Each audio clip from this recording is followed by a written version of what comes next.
So, you want to know what really separates a safe, professional grade 5 kW solar installation from a DIY project that's, well, a ticking time bomb? It's not just about hooking up some panels and calling it a day. In this explainer, we're going to dig into the engineering, the stuff that actually prevents fires and catastrophic failure step by step. And let's be crystal clear about the stakes here. One wrong connection, one loose bolt. It doesn't just mean your system won't work. It means it can burn. I mean, literally. So, yeah, precision is absolutely everything. Okay, here's our game plan. We're going to tackle this in 6 key stages. First, we'll get real about the dangers of DC power. Then we'll talk about laying out your panels and the logic behind it.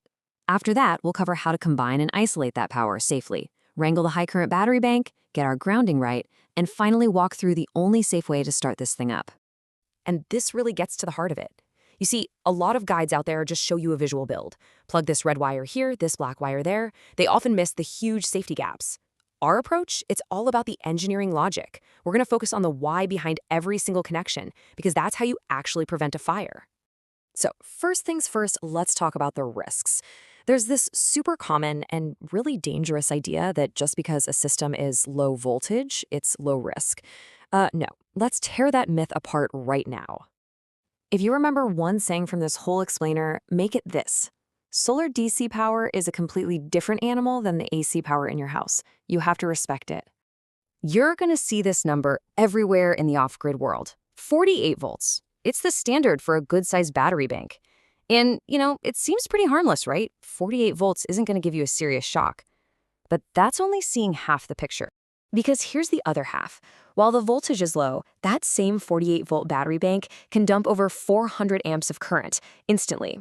That's enough energy to vaporize the tip of a screwdriver or make a thick copper cable glow red hot in a heartbeat. That massive uncontrolled current, that is the real danger. All right, with a healthy fear of DC current now instilled in us, let's move on. Section 2, panel and voltage logic. This is all about how we design the power generating side of things to be as safe and efficient as possible. So the way you wire your panels together completely changes how they behave. If you wire them in series, that's positive to negative, like a long chain of batteries, the voltage of each panel adds up, but the current stays the same. Now, if you wire in parallel, connecting all the positives together and all the negatives together, the opposite happens. The current adds up, but the voltage stays the same. Which kind of brings up a question, right?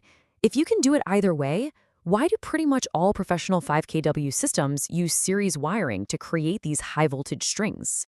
It all boils down to physics and efficiency. See, higher voltage means you can move the same amount of power with much lower current, and lower current is huge. It means less energy gets wasted as heat, which lets you use smaller, way less expensive cables, and just makes the whole system run better.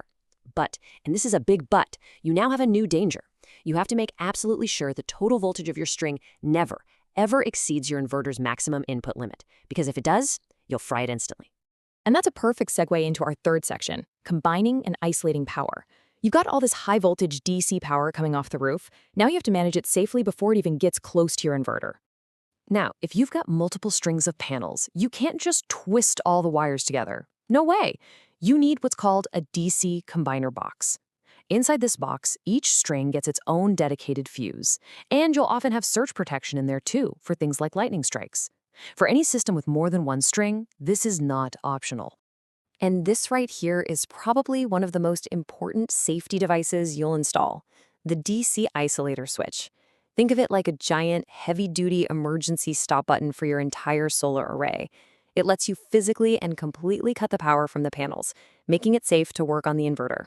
Without this, your system is live and dangerous anytime the sun is out. All right, on to section 4, the battery bank. This is the heart of the whole system, right? It's where all that beautiful solar energy gets stored. But like we talked about, it is also, by far, the single greatest hazard in the entire setup. Let me just say this as plainly as I can. The short, fat cables that run from your battery to your inverter are the most dangerous wires in your whole house. A mistake here isn't a simple failure. It's an arc flash. It's a fire. It's a potential explosion. So how do we prevent that? 3 things. They are non-negotiable. 1, use properly sized, thick DC cables that can handle that insane current.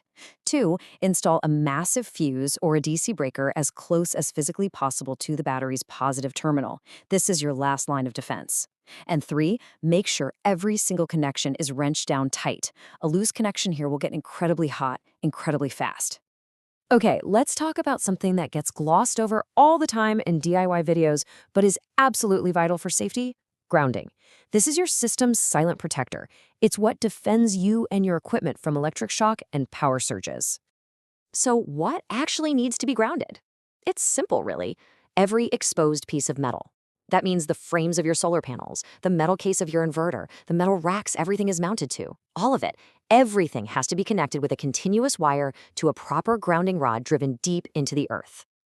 We're in the home stretch. You built it all, you've triple-checked your connections, and now it's the moment of truth. Time to power it on.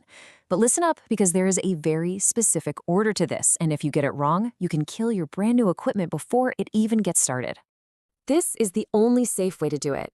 Follow these steps exactly. Step 1. Connect the battery to the inverter. This lets the inverter's brain wake up and stabilize. Step 2. Power on the inverter itself. Step 3, and only after the inverter is on and happy, you connect the solar panels using your isolator switch. And finally, Step 4, you enable the AC output to start powering your stuff. And I'm going to say this again because it is that important. Never connect the solar panels to the inverter before the battery is connected and on. A lot of inverters rely on the battery's stable voltage to function correctly. If you just blast them with high voltage DC from the panels first, you can scramble their brains or cause permanent damage. Battery first, always. And before you flip a single switch in that startup sequence, you do one last sanity check. You grab a multimeter, don't guess, you physically verify the polarity, plus and minus on every connection. You put a wrench on every bolt one last time to make sure it's tight. You check that your voltages are what you expect them to be. And you look at every fuse and breaker to confirm they're the right size for the job. And that leaves us with this one last thought. A well-built solar system is an incredible thing, but its safety and its long-term reliability don't come from just hoping you connected the dots right. They come from careful, deliberate engineering. So the question you have to ask yourself is your system just built on hope? Or is it truly engineered for safety?